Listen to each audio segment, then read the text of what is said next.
Magandang araw, ang ibabahagi ko ngayon ay tungkol sa ang buwang hugis suklay, salin sa Filipino ni Ginoong Romulo N. Peralta.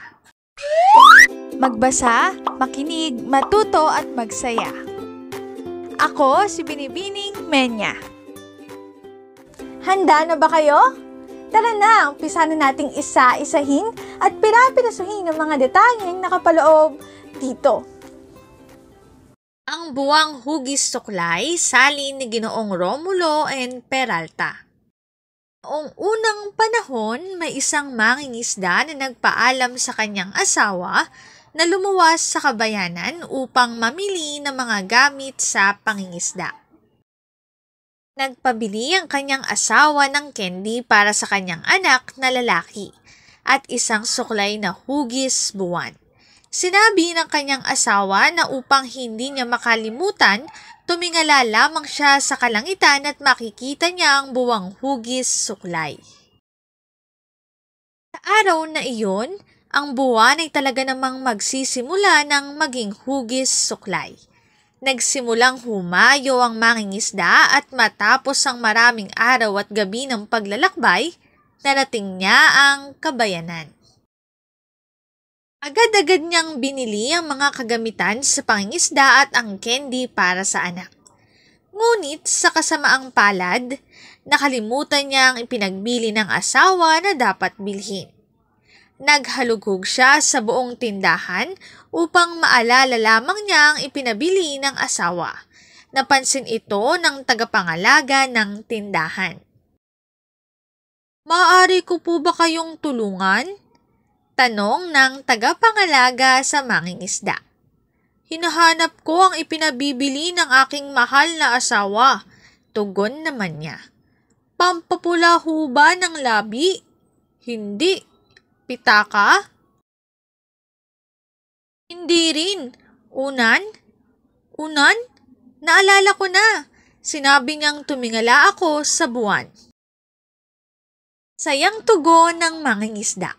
Tumingala ang tagapangalaga at nakita ang bilog na buwan na siya na ring nakita ng mangingisda sa kanyang pagdating sa kabayanan mula sa mahabang paglalakbay. "Alam ko na! Makikipagpustahan ako sa iyo. Ito ang gusto ng asawa mong bilhin mo para sa kanya." Pangahamon ng tagabantay ng tindahan.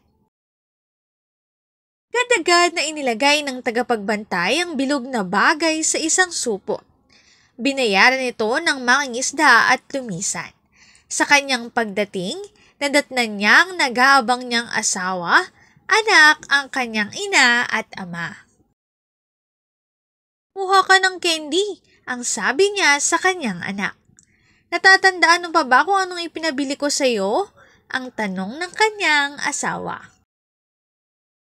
Sayang itinuro ng mangingisda ang lukbutan na kinalalagyan ng kanyang binili para sa asawa. "Wala naman dito ang suklay na hugis buwan," pasigaw na sabi ng asawa. Lumapit ang mangingisda sa kinalalagyan ng lukbutan. Dinukot ang supot at inabot sa asawa. Pinunit ng asawa ang supot at nakita ang sarili sa salamin kasabay ng pangahamak. Ganoon na lamang ang pagkabiglaan ng mangingisda sa naging reaksyon ng asawa.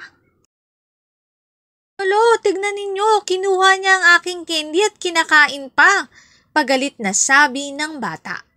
"Tignan ko nga ang masamang taong ito," hinablot ng lolo ang salamin mula sa bata. "Inismeran pa ako ng kontrabidang to." Inilapag sa sahig ng lolo ang salamin at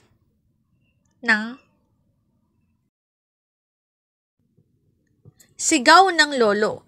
Nang makita ito ng lolo, siya'y galit na salamin na tuluyang, "Ngayon ay hindi ka na makagagambala pa sa kahit sino," ang sabi ng lolo. Sa orihinal na teksto, ginamit ang salitang spoon upang magkasintunog sa moon. Sa sali na ito, ginamit ng tagapagsali ng salitang unan upang maging magkasintunog sa salitang buwan. Miyanoy ay mga salitang Lao na katumbas ng pangalawang asawa na mas bata sa unang asawa. Ito'y bahagi ng lipunang Thai at Lao.